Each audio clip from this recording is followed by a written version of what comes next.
ઓહો મૂવી જોઈ છે, બહુ સરસ મૂવી ચાલે છે. હા તમને ખબર છે આજે શું છે? આજે શું છે?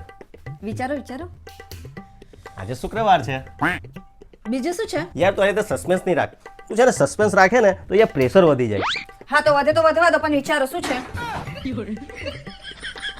આજે તારી દાદીની પુણ્યતિથિ છે. હે ભગવાન, આજે મેરેજ એનિવર્સરી છે. લે તારી મેરેજ એનિવર્સરી તો મને શી ખબર પડે, આટલા બધા કામમાં ભૂલી જવાય યાર. શું તું પણ મેરેજ એનિવર્સરી મારી એકલી નહીં આવે. હા લા મેરેજ એનિવર્સરી તો બંનેની હોય. અરે જાનુ તો છે ને મજાક કરું છું. મને યાદ છે કે મેરેજ એનિવર્સરી આપણા બેની છે. તો મારા માટે શું ગિફ્ટ લાવ્યા? અલા હું તો ગિફ્ટ જ નથી લાવ્યો. શું કરું? ચકોડી ગિફ્ટ ક્યાં છે? નથી લાવ્યો.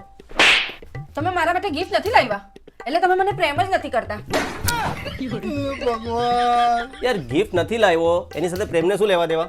અને બીજી વસ્તુ કે દર ફેરી પુરુષોની જ ફરજ હોય છે ગિફ્ટ લાવવાની.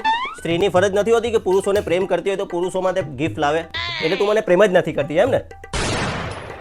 હું તો તમારા માટે ગિફ્ટ લાવી છું. હા તો ગિફ્ટ લાવી છે.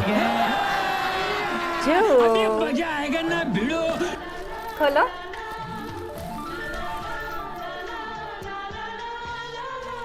શર્ટ છે. હા કેવું લાગે છે શર્ટ? સરસ લાગે છે. ફાઇન લાગે છે ને? હમ હવે મારું ગિફ્ટ. ફસાઈ ગયો કમા. હવે હું જવાબ આપું? ચકુડી હું છે ને ઓફિસથી નીકળ્યો ને તો સીધો ગિફ્ટની દુકાને તારું ગિફ્ટ લેવા જ ગયો હતો. પછી શું થયું, રસ્તામાં એક મહિલાને જોઈ. એ મહિલા બિચારી એટલી ખરાબ હાલતમાં હતી. મેં વિચાર કર્યો કે તું કેટલી પ્રેમાળ, સુશીલ, સંસ્કારી અને દયાળુ છે. જો મારી જગ્યા પર તું હોત ને તો તારાથી તો રહેવાતે જ નહીં અને એ ગિફ્ટ એ લોકોને આપી જ દેતો. આવો વિચાર કરીને એ ગિફ્ટ છે ને એ મહિલાને આપી દીધો. બાકી હું તો તારા માટે ગિફ્ટ લઈને આવ્યો જ હતો. મેં બરાબર કર્યું? હા તું મને ખુશ તો નથી લાગતી. ના ના હું ખુશ જ છું. 2 મિનિટ તમારો ફોન આપો ને. મારા ફોનનું શું કામ છે? આપો ને. લે પંકજ આપને ઓફિસ પછી ક્યાં ગયા હતા? અલા ઓફિસ થી તો સીધા આપણે પેલી 2 નંબરની પાર્ટી કરવા ગયા હતા, જેનું ભાભીને પણ નથી ખબર. કમા આજકાલ ભૂલવાની આદતો વધી ગઈ છે તારી. રસ્તામાં કોઈ ગિફ્ટની દુકાને રોકાયેલા હતા?